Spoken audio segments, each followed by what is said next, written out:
इस गांव की औरतें आपस में ही कर लेती हैं शादी, क्या शारीरिक संबंध भी बनाती हैं।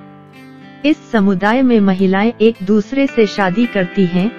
तंजानियन जनजाति जहां महिलाएं एक दूसरे से करती है शादी, एक ऐसी जनजाति जहां महिलाएं करती है आपस में शादी। यह दुनिया विविध संस्कृतियों से भरी हुई है। यही संस्कृतियां और विचित्र रिवाज किसी भी जगह या फिर जनजाति की पहचान बनते हैं। इस पृथ्वी के कोने कोने में विचित्रता की कोई कमी नहीं है।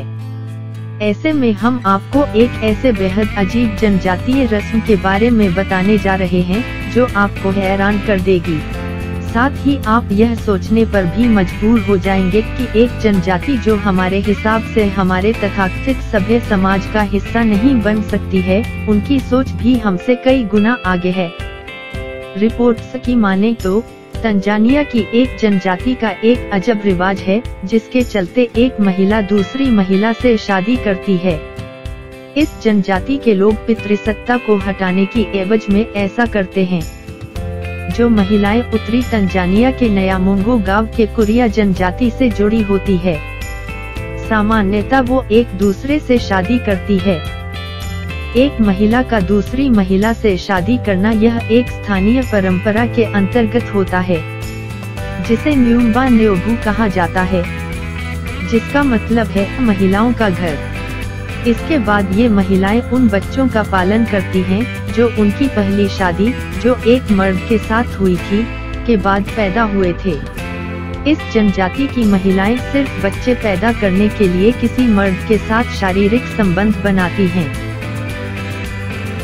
शादी के बाद दोनों महिलाएं एक शादीशुदा जोड़े की तरह रहती हैं, लेकिन शारीरिक संबंध स्थापित नहीं करती। ऐसा इसलिए भी हो सकता है कि इनका एक दूसरे के प्रति सिर्फ मानसिक जुड़ाव हो, या फिर शायद इसलिए कि वे समलैंगिक होने की अवधारणा से अनजान हों।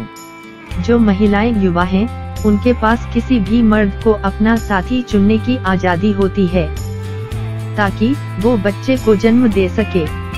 बच्चा पैदा होने के बाद पुरुष अपने पिता के अधिकारों को त्यागते हैं, जिसके बाद वो महिला किसी दूसरी महिला से शादी कर उस बच्चे को पालती है। लेकिन क्यों करती हैं महिलाएं समलैंगिक शादी? इस परंपरा का वास्तविक उद्देश्य इस जनजाति की महिलाओं को उनकी संपत्ति रखने के लिए सक्षम करना है। जिन महिलाओं के बच्चा नहीं है या फिर जो विधवा है, उनके पास अपनी संपत्ति रखने का अधिकार नहीं है। इसलिए एक और महिला से शादी करने से उन्हें अपनी संपत्ति मिलती है।